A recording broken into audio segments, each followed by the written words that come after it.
Good morning and welcome back to the backyard. I'm going to start back here and actually work my way inside because I was thinking about doing a short video today on putting away all these bell peppers and stuff that I've been getting. Now, I've got them, they're not as big as the ones you might get in the store, and part of the reason I'm pulling them off early is if you look at this one plant right here, there's 1, 2, 3, 4, 5, 6, there's like 7 bell peppers on just this one little plant. Same thing over here, there's just 2, 3, 4, 5, there's 7, 8 peppers. So take them off when they're a little smaller and then give the ones that are coming in the resources they need to keep growing. And what I do with them anyway is I take and slice them up, use them in omelets and that sort. We'll use the bigger bell peppers that we get from mom and dad for putting them away whole and stuffing them. But just a quick walk around. I've been picking peppers every couple days. I think my mother-in-law came out yesterday and picked all the tomatoes. I think there's one back here, but let me slow down, I'm sorry. You can see I've got a hedge of tomatoes, but down here they're still down in here and they're starting to turn red. Still a lot of big clusters of tomatoes everywhere. I'm gonna leave that one, but I'm gonna take this one because it is pull my peppers down. It is right there. I'll give it a chance to finish up in the window. But yeah, tons of, and then yeah, got a bunch of little ones right there that are trying to get red. I've got a lot more to come. I've had Tupperware containers of the little cherry tomatoes, and since it's been a while since I've been out here, my little tower of cucumbers. There's a couple cucumbers in here. You see there's one right there.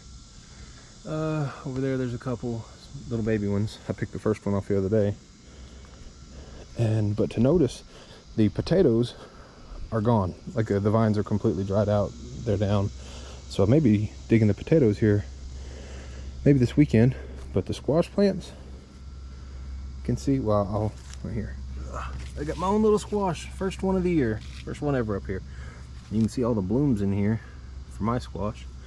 Of course, mine are a lot further behind mom and dad's, but there's another one in there, another little one, a squash to be.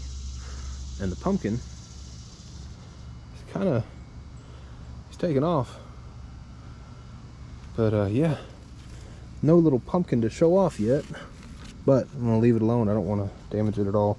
But I'm gonna head inside, just give a quick little how I put away the peppers that we have in excess. Alright, here's just a few things I pulled out of the garden. You see we got a lot of tomatoes. That one, is that the one I just pulled out? Yeah, I think that's the one I just pulled out.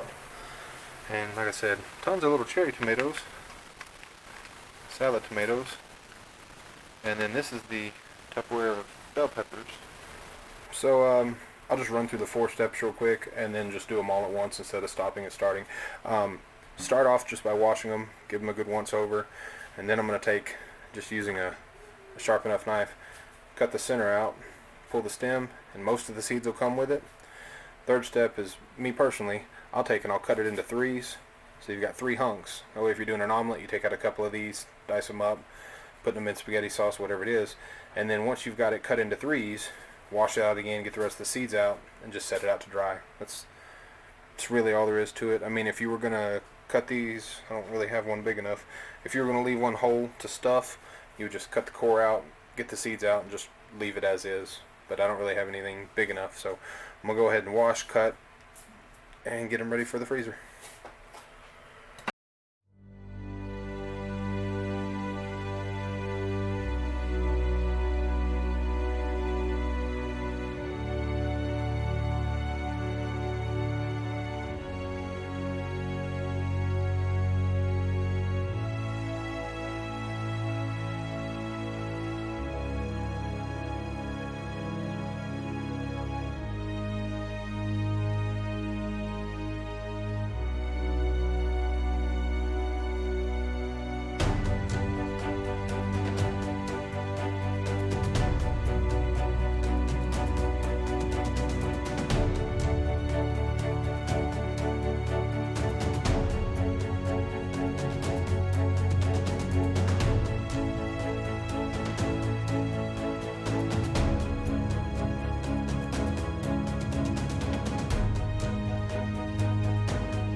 Alright, so that's it as far as cleaning, cutting, and see, this is what I've got. Now what I'll do with these pieces, like I said, they're halves and thirds.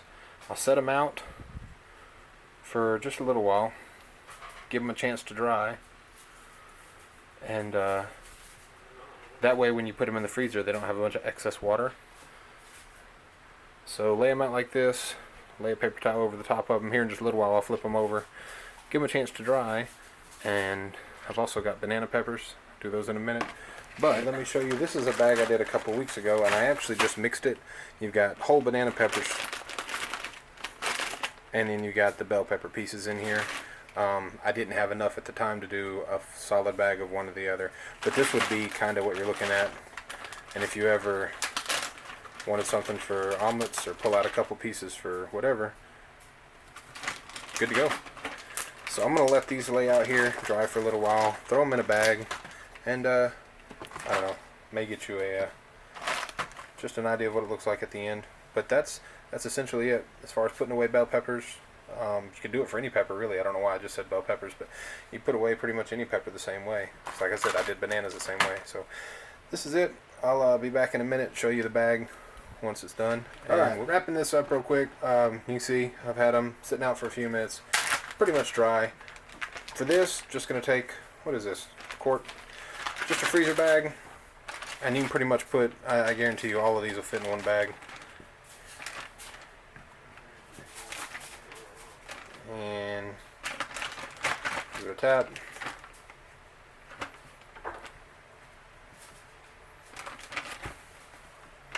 So yeah, actually turned out nice. Get some of the air out of it. Oh, get in there, trying to escape.